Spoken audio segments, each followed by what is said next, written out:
Hey everyone, I am Akshay Kumar and I welcome you all to the channel Sedative Physio। तो आज के इस video में हमारे डिस्कशन का जो टॉपिक होने जा रहा है वो है ट्रोमेटिक ब्रेन इंजरी या फिर उससे आप ट्रोमेटिक हेड इंजरी भी कह सकते हैं।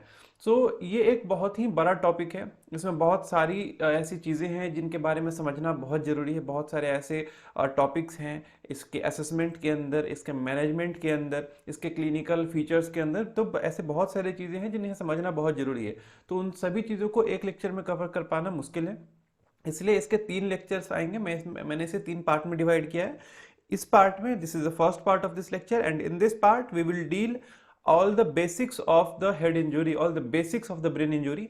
क्या क्या टाइप्स होते हैं ब्रेन इंजुरी के, क्या क्या अलग अलग फीचर्स होते हैं उन सारे टाइप्स के, कैसे उन सारे टाइप्स को हम डिफ्रेंशिएट करते हैं। और साथ में असेसमेंट का एक जो बहुत ही इंपॉर्टेंट टूल है हमारे पास हेड इंजुरी के केस में, वो है GCS, ग्लासगो कोमा स्केल।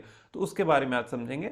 अगले वीडियो में हम बात करेंगे क्लिनिकल फीचर्स और साथ में हेड इंजुरी के केस में असेसमेंट कैसे लेते हैं हम, क्या क्या पॉइंट्स हमें हमेशा ध्यान में रखने हैं असेसमेंट के समय, उसके बारे में। और इसके जो लास्ट लेक्चर होगा उस लास्ट पार्ट में हमारा एकमात्र फोकस होगा फिजियोथेरेपी मैनेजमेंट के ऊपर में, और बस और कुछ नहीं। ठीक है, तो चलिए आज का ये लेक्चर स्टार्ट करते हैं। And if you want the notes and the slides of this topic you can simply DM me on the Instagram और WhatsApp me on the number given in the description box below. Okay, so let's start our today's lecture, traumatic head injury या फिर traumatic brain injury.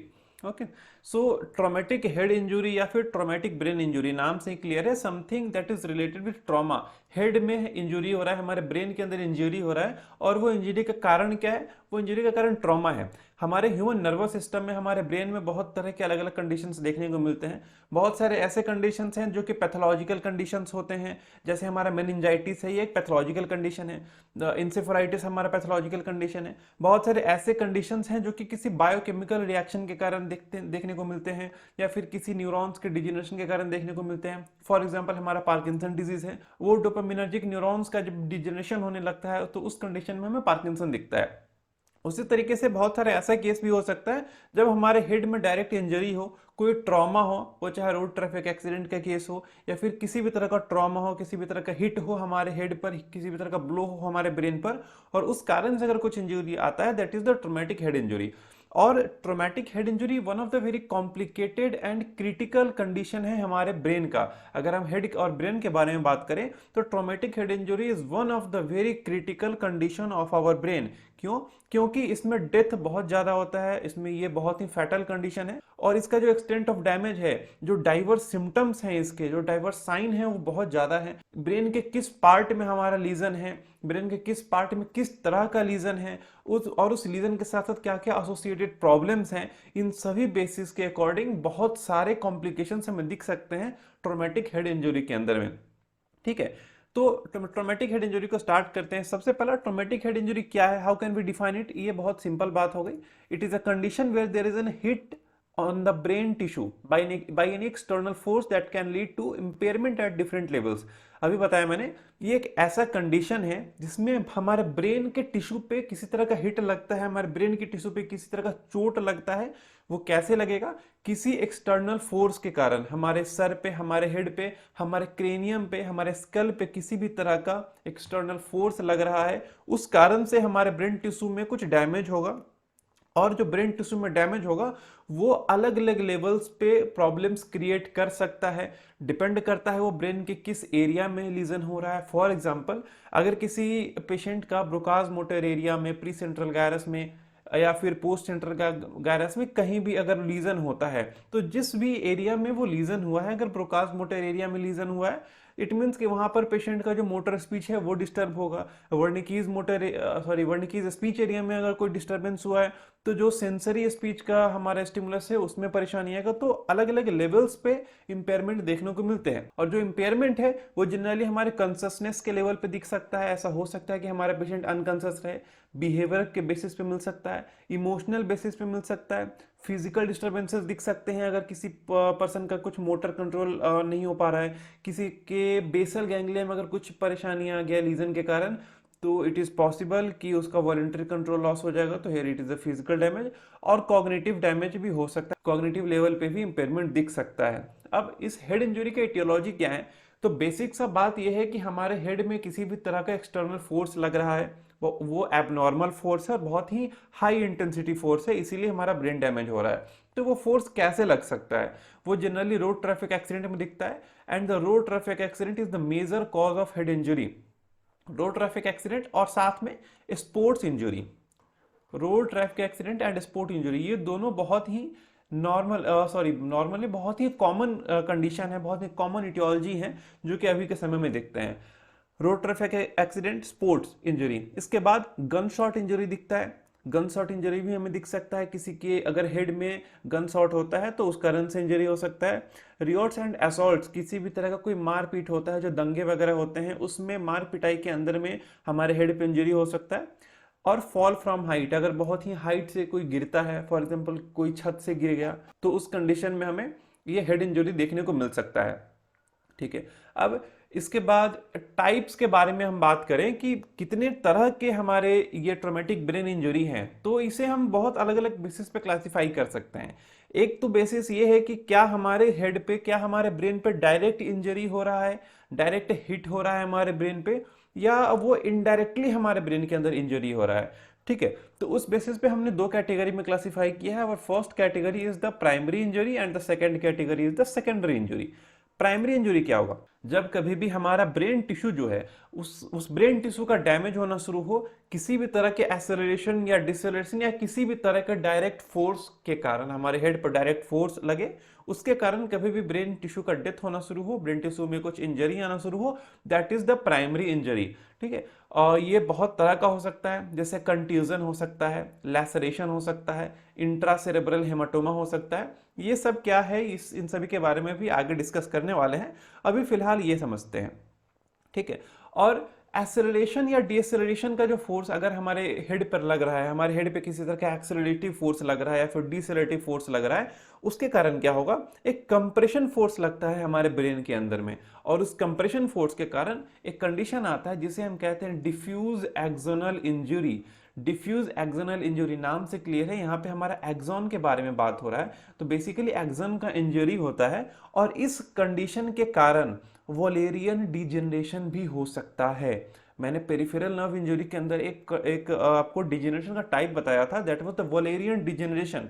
वो एक special type का degeneration है जिसमें कि recovery नहीं हो पाता है। तो इस एक्सटर्नल इंजरी के कारण वो वोलेरियन डिजेनरेशन पॉसिबल है, इस केस में वो सामान्यतः दिखता है।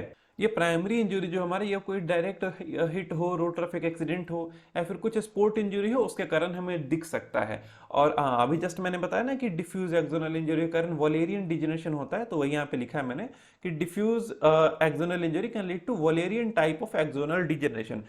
अगर आपको वोलेरियन टाइप अगर याद नहीं, तो मैं एक क्विक रिकैप दे रहा हूँ कि हमारे वोलेरियन टाइप ऑफ डिजेनरेशन में क्या होता है कि हमारे एक्सोनल मेम्ब्रेन का डिजेनरेशन होता है, साथ में इपिन्यूरियम, पेरिन्यूरियम और इंडोन्यूरियम तीनों का डिजेनरेशन होता है, यानी कि पूरे के पूरे एक नर्व फाइबर का डिजेनरेशन होना शुरू हो जाता है। और इस वोलेरियन टाइप ऑफ डिजेनरेशन के बाद रीजनरेशन काफ़ी मुश्किल होता है। अगर आपको और डिटेल में समझना है इस वोलेरियन टाइप ऑफ डिजेनरेशन पर, तो मैंने इस पर लेक्चर ऑलरेडी बना रखा है, पेरिफेरल नर्व इंजरी नाम का लेक्चर है, उसमें मैंने ये बहुत डिटेल में एक्सप्लेन किया, बहुत अच्छे से एक्सप्लेन किया, आप वहाँ पर जाके ये समझ सकते हैं।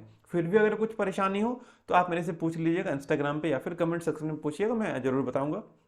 ठीक है, तो ये हुआ प्राइमरी इंजरी। प्राइमरी इंजरी में पूरा पूरा बात हमारा क्या आया? जब कभी भी हमारे ब्रेन टिश्यू का डेथ होना शुरू हो, जब कभी भी हमारे ब्रेन टिश्यू में कोई इंजरी आए, हमारे हेड पे कोई डायरेक्ट फोर्स लग रहा है, उसके कारण वो हमारा होता है प्राइमरी इंजरी। सिंपल सा बात यही है। सेकेंडरी इंजरी क्या होता है? सेकेंडरी इंजरी उस कंडीशन को कहते हैं जब हमारे ब्रेन सेल्स का डेथ हो रहा है, हमारे ब्रेन सेल्स में इंजरी आ रहा है, पर वो हमारे हेड के किसी डायरेक्ट फोर्स के कारण नहीं आ रहा है, वो हमारे बॉडी के किसी सेल्यूलर इवेंट्स के कारण, किसी बायोकेमिकल रिएक्शंस के कारण आ रहा है। उस कंडीशन को भी हम ट्रॉमेटिक ब्रेन इंजरी में ही स्टडी करते हैं, पर ये सेकेंडरी इंजरी है, क्योंकि प्राइमरी यहाँ पे काम क्या हो रहा है? प्राइमरी कोई सेल्यूलर इवेंट्स हो सकता है, जैसे हाइपोक्सिया। मान लीजिए अगर हाइपोक्सिया हो जाता है, इस्कीमिया हो जाता है, तो क्या होगा? हमारे ब्रेन के अंदर में ऑक्सीजन का सप्लाई लो हो गया है, उस ऑक्सीजन के सप्लाई के लो होने के कारण वहां पे हाइपोक्सी कंडीशन आएगा, इस्कीमिया आएगा, और जो हमारे ब्रेन के सेल्स हैं, जो न्यूरोनल सेल्स हैं, उन न्यूरोनल सेल्स का डिजेनरेशन होना शुरू हो जाएगा। तो बात तो वही हुई, हमारे सेल, हमारे जो ब्रेन के सेल्स हैं उनका डिजेनरेशन हो रहा है, उनमें इंजरी आ रहा है, पर ये डायरेक्ट हिट के कारण नहीं आ रहा है, पर ये डायरेक्ट किसी रोड ट्रैफिक एक्सीडेंट या फिर किसी डायरेक्ट फोर्स के कारण नहीं आ रहा है, ये हमारे बॉडी के हैं किसी सेलुलर इवेंट्स के कारण आ रहा है। That's why we can say this is a type of secondary injury. तो सेकेंडरी इंजरी किसके कारण हो सकता है? हाइपोक्सिया के कारण हो सकता है, इस्चीमिया के कारण हो सकता है, एलिवेटेड आईसीपी। आईसीपी मतलब इंट्राक्रेनियल प्रेशर। अगर हमारे क्रेनियम का, हमारे ब्रेन के अंदर का प्रेशर इंक्रीज हो जाए तो उसके कारण ब्लड वेसल रप्चर हो सकते हैं, हैमरेज हो सकता है, और वो भी एक तरह का हमारा ब्रेन इंजरी ही है। पर ट्रोमेटिक ब्रेन इंजरी में हमारा मेन फोकस होगा अभी इसी प्राइमरी इंजरी पे ही। तो ये तो हुआ एक बेसिस पर क्लासिफिकेशन, जिसमें हमने ये देखा कि वो जो इंजरी है वो किस कारण से हो रहा है।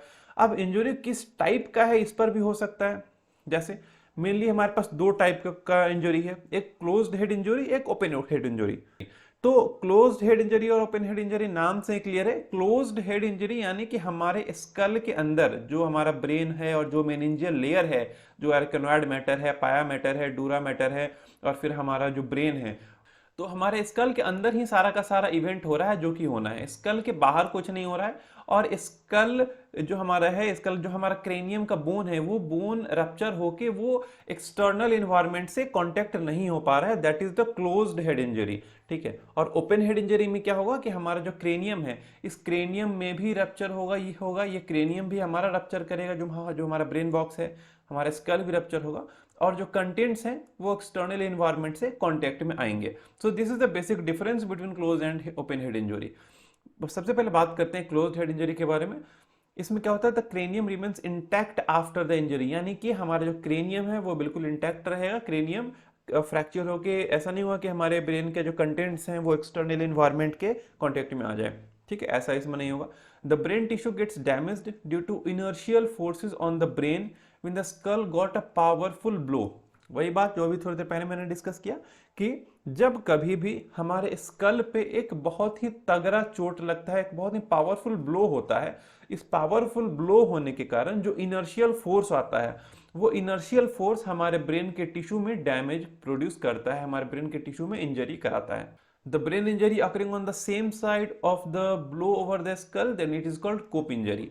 सो दो केस आता है, एक कॉप इंजरी बोलते हैं, काउंटर कॉप इंजरी बोलते हैं। तो कॉप इंजरी उस कंडीशन को कहते हैं जब हमारा जिस भी साइड में ब्लो हुआ है, जिस भी साइड में चोट लगा है हमारे स्कल पे, सेम साइड में अगर ब्रेन इंजरी हो रहा है तो उसे हम कॉप इंजरी कहते हैं।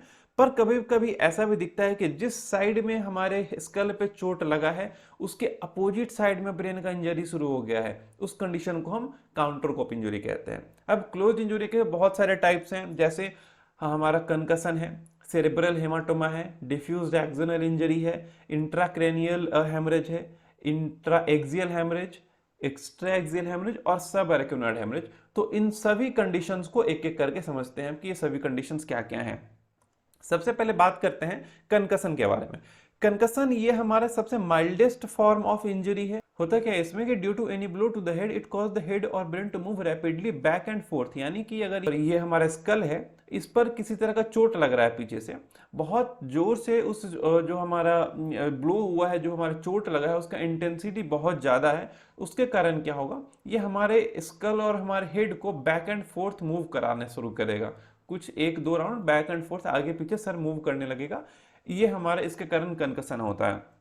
So it can lead to physical, cognitive and emotional disturbances, जिसमें फिजिकल, कॉग्निटिव से लेकर इमोशनल डिस्टर्बेंसेस तक दिख सकता है। अब इस कंकसन का सीवियरिटी है कि हमारे सिम्टम्स क्या आ रहा है, उस बेसिस पे कंकसन का सीवियरिटी है। जैसे ग्रेड 1, अगर सिर्फ after the hit, after the blow on the head, अगर पेशेंट को सिर्फ कंफ्यूजन हो रहा है, it is the grade 1।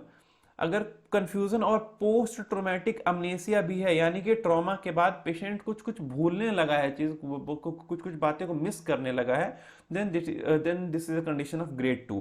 Confusion, post traumatic amnesia and physical disturbance भी अगर साथ में अगर आ जा रहा है तो ये ग्रेड 3 है। और अगर कंप्लीट लॉस ऑफ कॉन्शियसनेस है, वो कंप्लीट हो या इनकम्प्लीट लॉस ऑफ कॉन्शियसनेस हो, उस कंडीशन में हम उस कंडीशन को हम ग्रेड 4 में रखेंगे। नाउ कंकसन के बाद पीटीएसडी भी दिख सकता है, पोस्ट ट्रॉमेटिक स्ट्रेस डिसऑर्डर। ये एक साइकोलॉजिकल प्रॉब्लम है जिसे हम साइकेट्री में स्टडी करते हैं।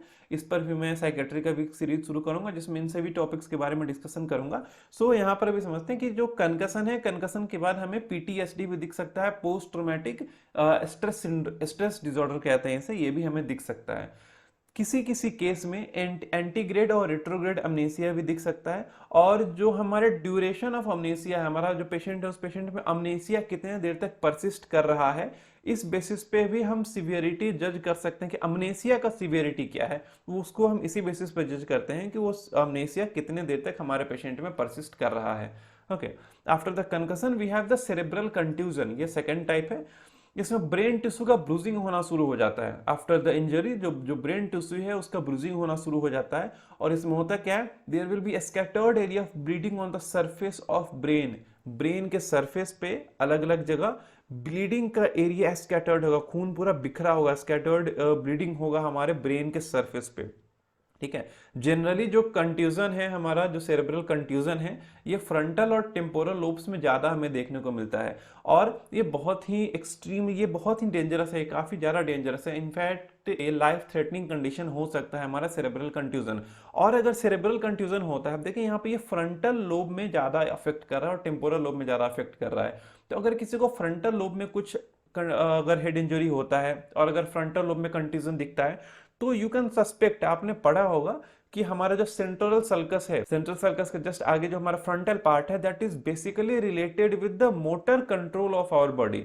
सो अगर फ्रंटल लोब में किसी भी तरह का कुछ लीजन हो रहा है, अगर फ्रंटल लोब में कंट्यूजन हो रहा है, तो हम ये सस्पेक्ट कर सकते हैं कि हमारे पेशेंट में मोटर फंक्शन से रिलेटेड कुछ डिसेबिलिटी हमें देखने को मिल सकता है, कुछ फिजिकल डिस्टर्बेंसेस देखने को मिल सकता है। इनफैक्ट अगर ब्रोकाज मोटर एरिया भी उसमें कवर्ड है, तो हमें motor speech disability, motor speech का एबनॉर्मलिटी भी देखने को मिल सकता है। इस बात को भी ध्यान रखना है। इसी कारण से ये एक्सट्रीमली डेंजरस बन जाता है। और एक और डेंजरस होने का एक और कारण है, इस कंडीशन में हमें सेरेब्रल इडीमा या फिर ट्रांसटेंटोरियल हर्निएशन भी दिख सकता है। सेरेब्रल इडीमा यानी कि हमारे सेरेब्रम में, हमारे ब्रेन में सूजन आ जाना, हमारे ब्रेन में स्वेलिंग आ जाना, इडीमा, इडीमेटस हो जाना हमारा, ठीक है, उस कंडीशन को हम सेरेब्रल इडीमा कहते हैं। और ट्रांसटेंटोरियल हर्निएशन ये क्या है, ये बेसिकली है कि हमारे ब्रेन का जो टिश्यू है उसका मूवमेंट होने लगता है एक कंपार्टमेंट से दूसरे कंपार्टमेंट में। बेसिकली एक जगह से दूसरी जगह पे हमारा जो ब्रेन टिश्यू है उसका मूवमेंट होने लगता है, दैट्स कॉल्ड द ट्रांसटेंटोरियल हर्निएशन। ये दोनों चीज सीवियर कंडीशन में दिखता है। और क्लोज्ड हेड इंजरी के इस सेरेब्रल कंट्यूजन वाले टाइप में अगर जरूरत पड़े तो इमीडिएट सर्जिकल इंटरवेंशन भी करना पड़ सकता है। अगर पेशेंट को बचाना है तो इमीडिएट सर्जिकल इंटरवेंशन भी करना पड़ सकता है, खासकर जो सीवियर कंडीशन है उस कंडीशन में। इस कारण से सेरेब्रल कंट्यूजन बहुत ही डेंजरस है और बहुत ही ज़्यादा फैटल है। ठीक है, इसके बाद हमारा आता है diffused external injury. Diffused external injury अभी थोड़ी देर पहले ही मैंने डिस्कशन किया था। ये क्यों होता है, ये ड्यू टू एक्सेलरेटिव और डिसेलरेटिव फोर्स ऑन द ब्रेन। हमारे हेड पर किसी भी तरह का एक्सेलरेटिव या फिर डिसेलरेटिव फोर्स लग रहा है, उस कारण से हमें डिफ्यूज्ड एक्सनल इंजरी दिख सकता है। इसमें होता क्या है कि जो हमारा एक्सन है, इस डिसेलरेटिव और एक्सेलरेटिव फोर्स के कारण क्या होता है कि हमारे ब्रेन में कंप्रेशन आता है। ठीक है, कंप्रेशन आएगा और इस कंप्रेशन के कारण क्या होगा कि हमारा जो एक्सॉन्स है वो उस एक्सॉन्स में स्ट्रेचिंग होगा, वो एक्सॉन्स स्ट्रेच होगा और स्ट्रेच होने के कारण वो डैमेज हो जाएगा, उसके अंदर डिजेनरेशन शुरू हो जाएगा, वो डिटैच हो जाएगा। जनरली वॉलेरियन डिजेनरेशन भी हो सकता है। ठीक है, और इसका जो प्रोग्नोसिस है वो प्रोग्नोसिस वेरी करता है, डिपेंड करता है कि डैमेज का एक्सटेंट क्या है, वो एक्सॉन्स कितना स्ट्रेच हुआ है, क्या है वो स्ट्रेच होकर पूरा वो अलग ही हो गया है, अलग होने के बाद भी जो टर्मिनल्स हैं उन टर्मिनल्स के बीच में डिस्टेंस क्या है, वो कितने दूरी पर है, इन सभी चीज़ों पर डिपेंड करता है हमारे पेशेंट का प्रोग्नोसिस। और इस कंडीशन में इंस्टेंट कॉन्शियस का लॉस होना निश्चित है। इस कंडीशन में हमें इंस्टेंट अनकॉन्शियस दिखेगा patient, instant loss of conscious हमें दिखता है। ओके, नाउ अगला हमारा आता है इंट्राक्रेनियल हेमरेज। ये बहुत ही इंपॉर्टेंट है और बहुत ही कॉमन है, बहुत ज़्यादा केसेस दिखते हैं हमें इंट्राक्रेनियल हेमरेज के। तो इंट्राक्रेनियल हेमरेज क्या हुआ, सबसे पहले intracranial, intra means inside, intra means inside, अंदर, क्रेनियम मतलब हमारा जो क्रेनियम, हमारा जो स्कल है, तो स्कल के अंदर में हेमरेज हो रहा है, that is the intracranial haemorrhage. Haemorrhage means just the rupturing of the blood vessel. तो हमारे हेड पे इंजरी के कारण हमारे स्कल के अंदर का जो ब्लड वेसल्स है उसके अंदर कुछ रप्चर हो रहा है, that is called the intracranial haemorrhage. बहुत सारे अलग अलग टाइप्स हैं इसके। उनके बारे में भी बात करेंगे। तो the arteries in the cranium can be ruptured due to injury and can lead to haemorrhage. Not only arteries, यहाँ पे वेन्स भी रप्चर हो सकते हैं। सो इट इज बेटर कि we can write here the blood vessels. Simply यहाँ पर हम ब्लड वेसल्स लिख सकते हैं, बिकॉज आर्टरीज के साथ साथ वेन्स भी रप्चर हो सकते हैं। आगे हम देखेंगे एक कंडीशन ऐसा है जहाँ पर वेन्स ही रप्चर होता है, ठीक है। तो यहाँ पर हम आर्टरीज एंड वेन्स दोनों लिख सकते हैं, या फिर मोर बेटर कि हम द ब्लड वेसल्स सीधा लिखें, इसमें सारे के सारे वेसल्स आ जाएंगे। So the blood vessels in the cranium can be ruptured due to injury and can lead to haemorrhage. Injury के कारण ब्लड वेसल्स रप्चर हो सकता है और उसके कारण हमें हैमरेज दिख सकता है। It is considered as focal brain injury. It occurs at a localised spot rather than causing the diffused spread, यानी कि ये पूरे के पूरे ब्रेन पे डिफ्यूज्ड तरीके से स्प्रेड नहीं होता है। अभी हमने देखा था एक कंडीशन ऐसा जहां पर जो ब्लीडिंग है वो ब्लीडिंग पूरे के पूरे सरफेस पे स्कैटर हो रहा था, जो कंट्यूजन में था। पर यहाँ पर हैमरेज में ऐसा नहीं होगा कि हैमरेज में ब्लड वेसल का रप्चर होगा, तो ऐसा नहीं है कि जो ब्लड है वो पूरे के पूरे सरफेस पर बिखर जाएगा, वो किसी लोकलाइज्ड स्पॉट पे ही होगा। इसके दो टाइप्स हैं, intra axial and extra axial haemorrhage. इन दोनों के बारे में डिस्कस करते हैं। First, intraaxial haemorrhage. Intraaxial haemorrhage में क्या होगा कि bleeding within the brain itself. जैसे हम, ये हमारा स्कल है, स्कल के बाद हमारा मेनिंजियल लेयर आता है और उस मेनिंजियल लेयर के बाद हमारा ब्रेन आता है, ठीक है। तो यहाँ पर जो इंट्राएक्सियल हेमरेज है वो ब्रेन के अंदर ही ब्लड वेसल्स में रप्चर हो जाना, that is the intraaxial haemorrhage. ये ब्लड वेसल हमारे ब्रेन टिश्यू के ब्लड वेसल हो सकते हैं, ये ब्लीडिंग हमारे ब्रेन टिश्यू के अंदर हो सकता है, हमारे ब्रेन वेंट्रिकल्स के अंदर हो सकता है, और ये बहुत ज़्यादा डेंजरस है और ट्रीट करना उतना ही ज़्यादा कठिन है। क्यों? क्योंकि यहाँ पर मेनिंजियल लेयर में कोई ब्लीडिंग नहीं हो रहा है, यहाँ पर ब्लीडिंग कहाँ हो रहा है, हमारे ब्रेन के अंदर में ब्लीडिंग हो रहा है, हमारे ब्रेन के टिश्यूज में, हमारे ब्रेन के वेंट्रिकल्स में ब्लीडिंग हो रहा है। That's why it is very hard to treat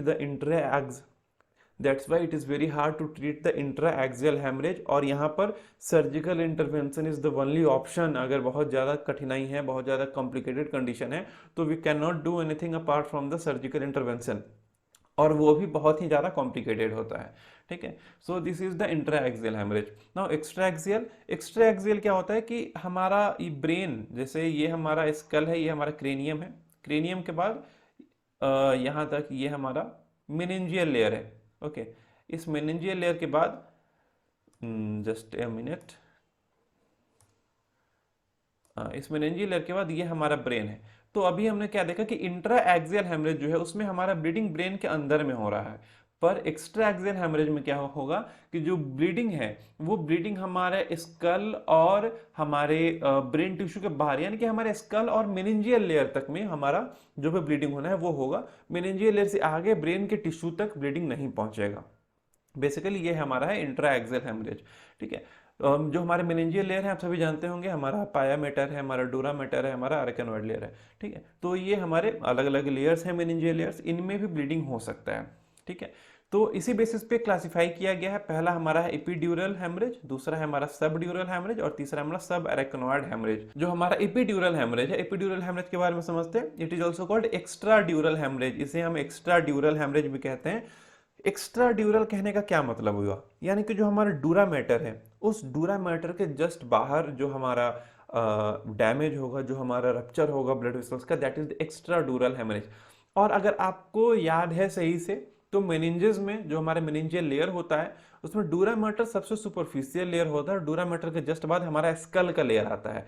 इसका मतलब क्या कि एक्स्ट्रा डूरल कहने का मतलब कि डूरा मैटर और स्कल के बीच का स्पेस के बारे में हम यहाँ पर बात कर रहे हैं, और एक्स्ट्रा डूरल हेमरेज कहने का मतलब कि वो डूरा मैटर और स्कल के बीच में जो ब्लड वेसल हमारा है उसके अंदर में कोई ट्रॉमा हुआ है, उसके अंदर में कोई लीजन हुआ है और वहां पे हमारा ब्लीडिंग हो रहा है, ओके।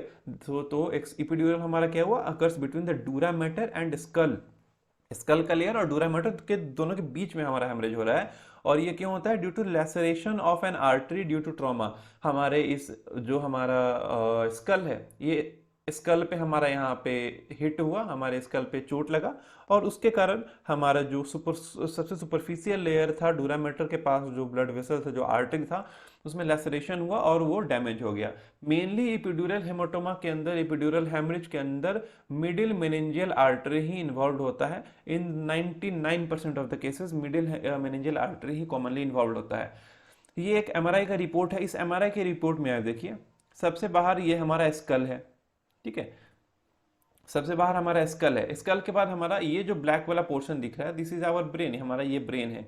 और इस ब्रेन में अब यहां पर ध्यान से देखिए, ये जो पोर्शन आपको दिख रहा है हल्का लाइट ग्रे कलर का portion, this is our epidural haematoma. ये हमारा इपिड्यूरल हेमाटोमा है, यहाँ पर इपिड्यूरल हेमरेज है। अब आपका सवाल यहाँ पर आएगा कि अभी तो मैंने बताया कि ये जो हेमरेज है, ये ब्लीडिंग है, हमारे ब्रेन टिश्यू के अंदर नहीं होगा, पर यहाँ पर ये ब्रेन टिश्यू के अंदर दिख रहा है। पर ध्यान से अगर देखें तो ऐसा नहीं है। देखिए, अगर हम ध्यान से इसे देखें तो ऐसा नहीं है। यहाँ पे हो क्या रहा है, देखिए अब ध्यान से समझते हैं। यहाँ पे हो क्या रहा है कि पहले हमारा ब्रेन का ये हमारा बाउंड्री था, दिस वाज आवर ब्रेन, यहाँ तक ऐसा हमारा ब्रेन आया था। पर यहाँ पर ये जो वेसल है, ये जो आर्टरी है, इस आर्टरी का लीजन हुआ, और इस आर्टरी के लीजन होने के कारण यहाँ पर हमारा ब्लड फ्लो आना शुरू हुआ।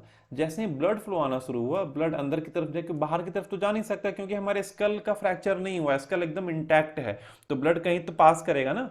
ब्लड यहाँ से निकलना शुरू हुआ, ब्लड निकलने के बाद कहाँ जाएगा, वो इसके पास एकमात्र स्पेस बचता है कि वो ब्रेन की तरफ जाएगा। तो ब्रेन के अंदर तो नहीं जा पाएगा, पर वो क्या करेगा कि हमारा ये जो ब्रेन का लेयर था, इस ब्रेन के लेयर को ये कंप्रेस करना शुरू करेगा।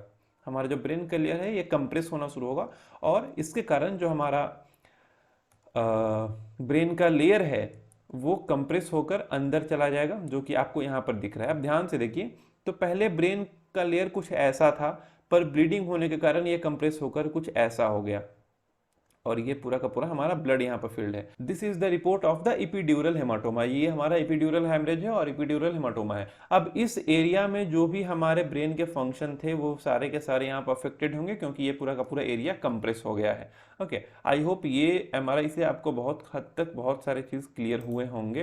अब आते हैं हमारे पॉइंट पर दोबारा फिर से। तो एपिड्यूरल हेमाटोमा आई थिंक आप लोगों को समझ आ गया होगा ना। अब अगला है सबड्यूरल हेमाटोमा। सबड्यूरल हेमाटोमा क्या है, अब ध्यान से सुनिए। इपिड्यूरल हेमाटोमा है, इट मींस कि इपिड्यूरल हेमाटोमा में आर्टरी ही डैमेज होता है, इस बात को ध्यान रखना है।